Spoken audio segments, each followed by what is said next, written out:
जलियांवाला बाग हत्याकांड भारतीय इतिहास का एक ऐसा काला अध्याय है जो आज भी हमारी रूह कंपा देता है।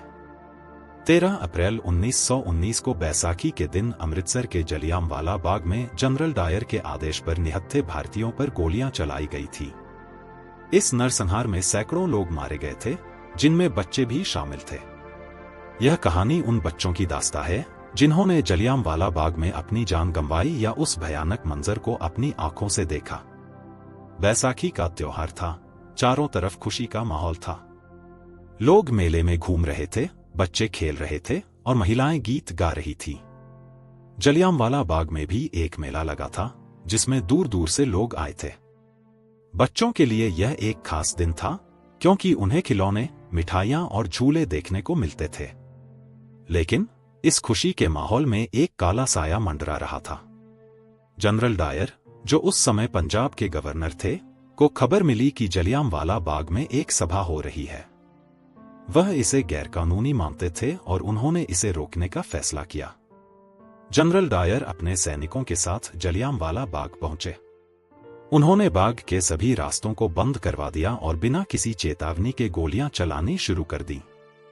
भगदड़ मच गई, लोग इधर उधर भागने लगे, लेकिन कोई रास्ता नहीं था। गोलियां लगातार चल रही थीं और लोग गिर रहे थे। इस नरसंहार में बच्चे भी मारे गए।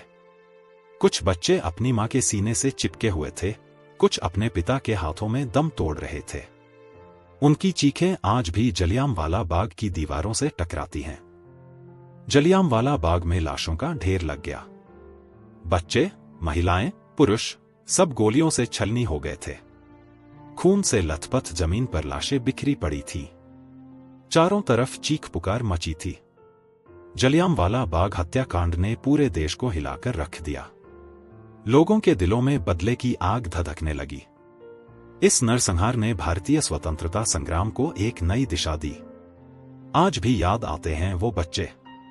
जलियांवाला बाग में मारे गए बच्चों की याद आज भी हमें से भर देती है। उनकी मासूमियत, उनकी हंसी, उनकी चीखें, सब कुछ हमारी स्मृति में ताजा है। जलियांवाला बाग हत्याकांड एक ऐसी घटना थी जिसे कभी भुलाया नहीं जा सकता। यह हमारी राष्ट्रीय स्मृति का हिस्सा है।